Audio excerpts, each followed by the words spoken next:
लक्ष्मण के स्वस्थ होने की खबर लंका में पहुंचते ही रावण पुनः सकपका कर रह जाता है और अपने पुत्र मेघनाद को कहता है, रावण, क्या वह मरकर फिर से जीवित हो गया? ये कैसे संभव हो सकता है? मुझे यह विश्वास नहीं हो रहा। रावण के चेहरे पर क्रोध और आश्चर्य का मिश्रण स्पष्ट दिखता है। उसकी आंखें आग की तरह जल रही हैं। मेघनाद, पिताजी, क्या आप सचमुच मानते हैं कि लक्ष्मण मरकर वापस जीवित हो सकता है? लेकिन अगर ऐसा सच में हुआ है तो ये हमारी योजना के लिए एक बड़ा झटका है। मेघनाद का चेहरा गुस्से और निराशा से भरा हुआ है। वह अपने हाथों को कसकर मुट्ठी बना लेता है। रावण, ये सब गरुड़ के पराक्रम का काम होगा, जिसने नागपाश से उसे मुक्त किया। अब हनुमान ने उसे बचा लिया। रावण का चेहरा विकृत हो जाता है, लेकिन फिर भी वह पूरी स्थिति को नियंत्रित करने का प्रयास करता है। मेघनाद, तो क्या हम हार जाएंगे? क्या राम की सेना का सामना करना हमारे लिए असंभव हो जाएगा? मेघनाद की आवाज में गुस्सा और असंतोष है। रावण, मुझे लगता है कि यह युद्ध जीतना हमारे लिए आसान नहीं होगा। हर बार वे हमारी चालों को मात दे रहे हैं। रावण गहरी चिंता में डूबा हुआ है, लेकिन अपनी स्थिति को काबू करने का प्रयास करता है। मेघनाद, चिंता मत करें पिताजी। अब मैं ऐसा अमोघ प्रयोग करने जा रहा हूँ, जिससे इस युद्ध को एक दिन में समाप्त कर दूंगा। मेघनाद अपने आप में आत्मविश्वास से भरा हुआ है। उसके शब्दों में गहरी दृढ़ता है। रावण, तुम क्या करने वाले हो? रावण सवालिया निगाहों से अपने पुत्र की ओर देखता है। उसकी आंखों में उम्मीद की एक झलक है। मेघनाद, मैं आज रात को कुलदेवी निकुंभला का यज्ञ करूंगा। अगर देवी प्रसन्न हुई तो उनका आशीर्वाद मिलेगा और एक दिव्य रथ प्रकट होगा।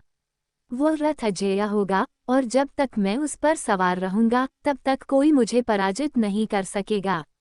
मेघनाद की आंखों में उग्रता और विश्वास झलकता है। रावण, ठीक है इंद्रजीत, लेकिन तुम यज्ञ पूरी गोपनीयता के साथ करो। किसी को इसकी सूचना नहीं होनी चाहिए। मैं तुम्हारी मदद के लिए कुछ योद्धाओं को भेज दूंगा, ताकि राम और लक्ष्मण से युद्ध करते समय तुम्हारी योजना को कोई बाधा न पहुंचे। रावण का चेहरा अब निर्णयात्मक हो जाता है। वह अपने पुत्र की योजना को समर्थन देता है।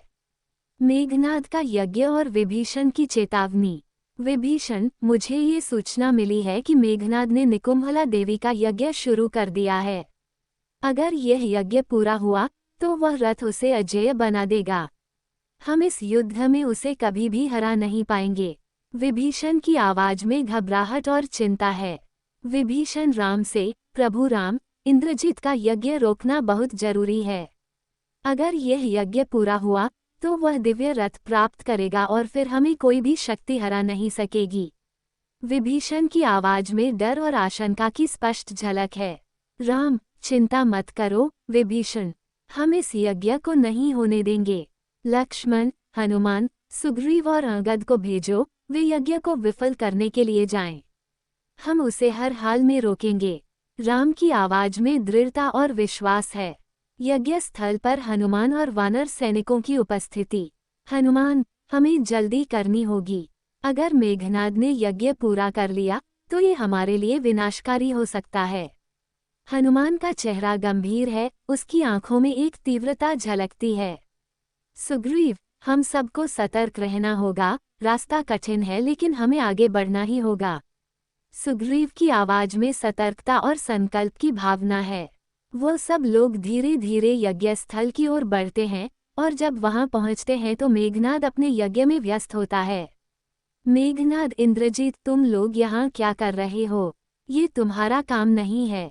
इंद्रजीत की आवाज में गुस्सा और तिरस्कार है। वह अपनी पूजा में विघ्न डालने के लिए क्रोधित हो जाता है। लक्ष्मण, तुमसे बात करने का समय नहीं है। मेघनाद, तुम्हारी हार अब निश्चित है। लक्ष्मण का चेहरा संकल्प और निश्चय से भरा हुआ है। वह खुद को युद्ध के लिए तैयार करता है। लक्ष्मण और मेघनाद के बीच युद्ध। इंद्रजीत, तुम्हारा अंत अब आ गया है। लक्ष्मण। इंद्रजीत गुस्से में भरकर अपनी शक्ति को पूरी तरह से इस्तेमाल करने की तैयारी करता है। लक्ष्मण, तुम जितने भी अस्त्र इस्तेमाल करो, मैं उन्हें नष्ट कर दूंगा। तुम्हारा कोई अस्त्र मुझसे टक्कर नहीं ले सकता। लक्ष्मण की आवाज में आत्मविश्वास और दृढ़ता है। वो दोनों युद्ध में झगड़ते हैं। इंद्रजीत अपनी पूरी शक्ति के साथ हर अस्त्र का प्रयोग करता है, लेकिन लक्ष्मण उसे नष्ट कर देता है।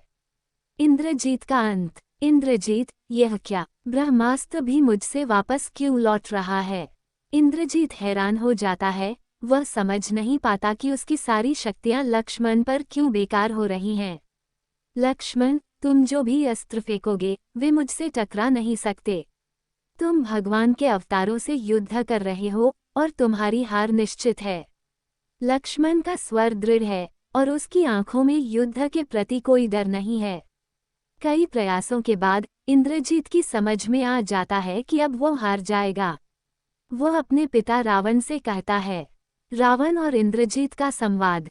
इंद्रजीत, पिताजी, अब मुझे ये समझ में आ गया है कि राम और लक्ष्मण भगवान के अवतार हैं। अब मेरी मृत्यु निश्चित है। इंद्रजीत की आंखों में आत्मसमर्पण और शांति की भावना है। रावण, क्या तुम इतने निराश क्यों हो गए हो? राम और लक्ष्मण से डरने का कोई कारण नहीं है। रावण के चेहरे पर गुस्सा और असहमति है। इंद्रजीत, मैं जानता हूँ कि अब मुझे जीने का कोई हक नहीं है, पिताजी। मैं वीरता के साथ मरना चाहता हूँ, भले ही मैं भगवान से भी युद्ध करूँ। इंद्रजीत दृढ़ निश्चय से युद्ध में लौट जाता है। आखिरकार लक्ष्मण और इंद्रजीत के बीच युद्ध में इंद्रजीत का मस्तक लक्ष्मण के बाण से कटकर गिर जाता है और इस प्रकार मेघनाद का अंत होता है। इंद्रजीत का शव लंका में भेजना। हनुमान, यह असुर कुमार हमारे लिए बड़ा खतरा था, लेकिन वह अब मर चुका है। हम इसके शव को सम्मान नहीं देंगे।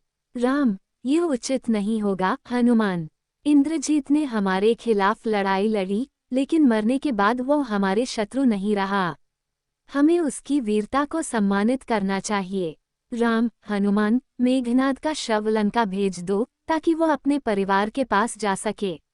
राम के आदेश पर हनुमान इंद्रजीत के शव को लंका भेजने के लिए तैयार हो जाता है। इस प्रकार युद्ध के संघर्ष, परिवार के बीच संवाद और वीरता के बीच परस्पर जुझारूपन को इस विस्तृत कथा में दर्शाया गया है।